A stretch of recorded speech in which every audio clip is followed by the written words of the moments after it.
안녕하세요. 건강을 정복하는 즐거운 여정 88 정복 한의사 서정복입니다. 오늘 이 시간에는 고독, 다른 말로 표현하면은 요새는 이제 솔로라는 말로 표현을 할 수도 있겠는데요. 이 솔로로 인한 고독, 이 주제를 가지고 한번 이야기를 나누어 볼까 합니다.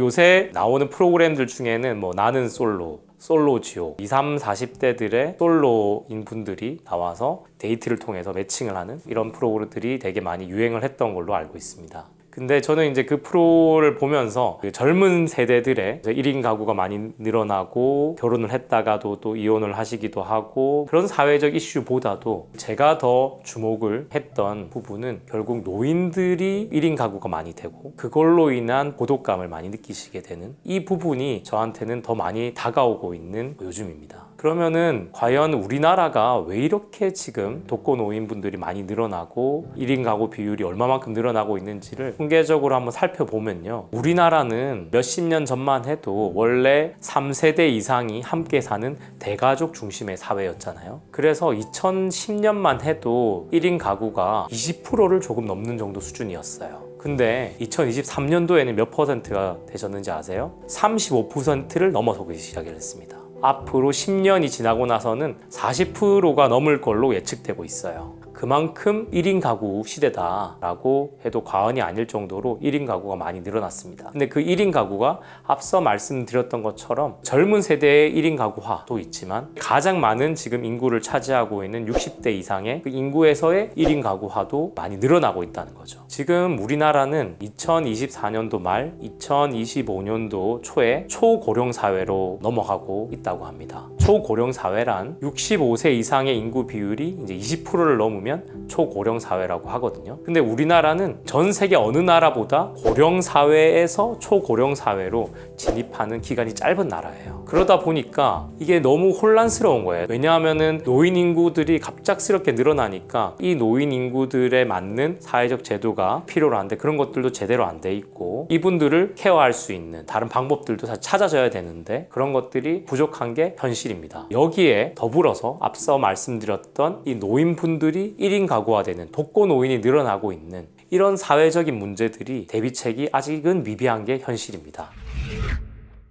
의사로서, 한의사로서 저한테는 1인 가구가 늘어나고 독거노인이 늘어난다고 하는 것이 단순히 어떤 사회 경제적인 그런 문제만이 아니라 건강적 차원에서도 문제가 크다고 보여지는 겁니다. 고독감이라고 하는 게 건강에 미치는 영향이 너무 크다는 거죠. 혼자 지내게 됐을 때 그리고 고독감을 많이 느끼게 됐을 때 우리 몸에 영향을 끼치는가에 대해서도 여러 데이터들이 나와 있는 것들이 있거든요. 대표적으로는 알츠하이머 치매 같은 경우는 고독감을 가장 적게 느끼는 상위 10%와 고독감을 가장 많이 느끼는 하위 10%를 비교를 했을 때 알츠하이머 치매의 발병률이 2배가 높더라는 겁니다. 그만큼 고독감을 많이 느끼시는 분들이 치매도 심해진다 이렇게 보시면 될 것 같아요. 이 부분은 사실은 제 개인적인 경험도 가지고 있습니다. 외할머니가 저희 병원에 입원하신 적이 있으셨거든요. 외할머니가 처음에는 1인실에 계셨어요. 간병사 한 분하고만 계셨는데 점점 인지장애가 심해지시는 거예요. 간병사분이 또 원체 잘해주셨는데도 심해지시는 겁니다. 저는 이제 문득 그런 생각이 바로 들었어요.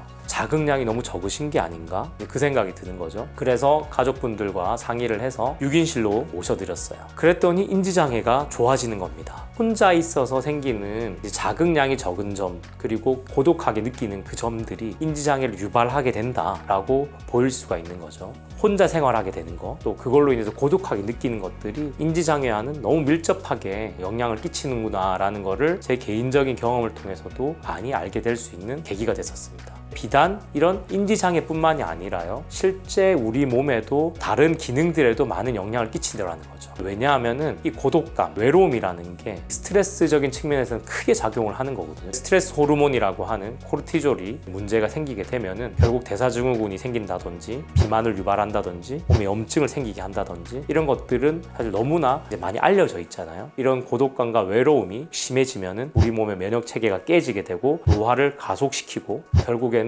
우리 몸의 생존까지도 위협하는 그런 질환을 일으키게 된다라고도 볼 수가 있겠습니다.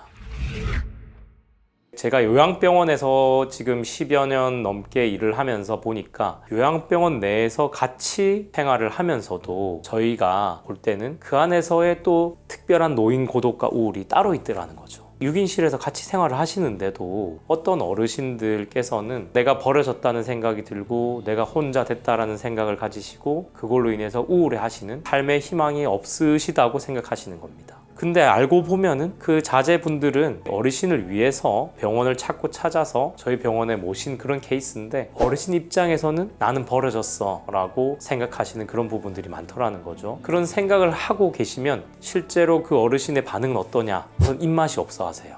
곡기를 끊으려고 하세요. 그게 의지적으로 그렇게 됐든 실제로 입맛이 없다고 느끼시든 그런 반응을 보이시더라는 겁니다. 그리고 아무것도 안 하려고 하세요.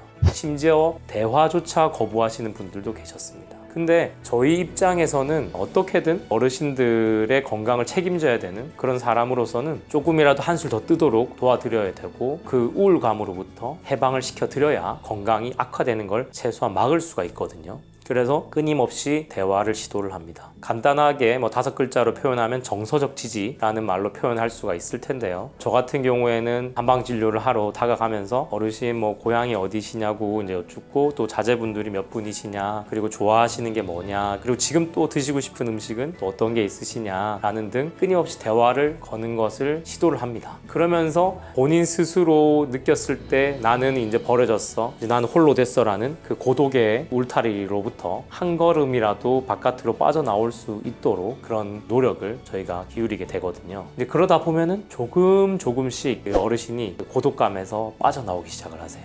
근데 이제 고독감에 가득 차 있어서 그렇게 우울감으로 가득 차 계실 때는 몸의 전반적인 기능도 다 떨어져 계십니다. 근데 우리가 정말 사회적 동물이다, 정서적 교감으로 살아나가는 동물이다라는 게 명확한 게, 조금씩 마음의 문을 열고 저희 직원들과 교감하고 그리고 주변의 환자분들하고 교감을 하면서 어르신이 삶의 의미를 조금씩 회복하시다 보면은 건강도 회복되시더라는 거예요.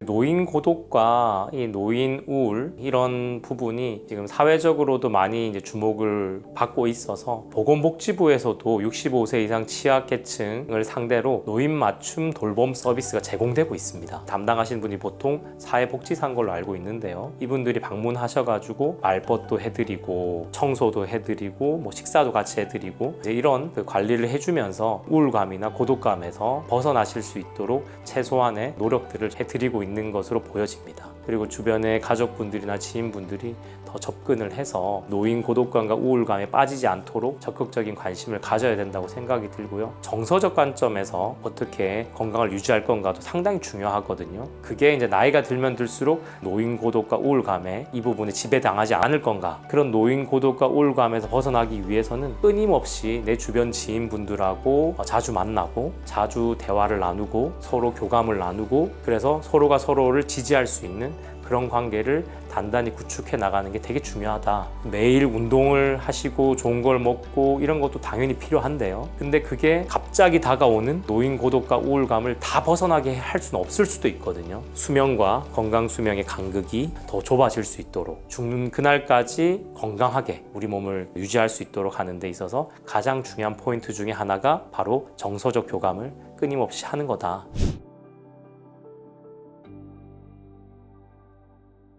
이렇게 오늘은 노인 고독과 우울, 그리고 그 노인 고독과 우울이 우리 신체에 미치는 영향, 그리고 어떻게 하면 또 이런 부분으로부터 우리가 벗어날 수 있겠는가라는 데에서 이야기를 나눠봤습니다. 이 내용 중에 좀 더 궁금하시거나 또는 추가하시고 싶거나 이런 내용들이 있으시면 언제든 댓글로 남겨주시면 거기에 대해서 제가 성심껏 답변을 드리도록 하겠습니다. 오늘 내용이 유익하셨다면 구독과 좋아요 부탁드리겠습니다. 감사합니다.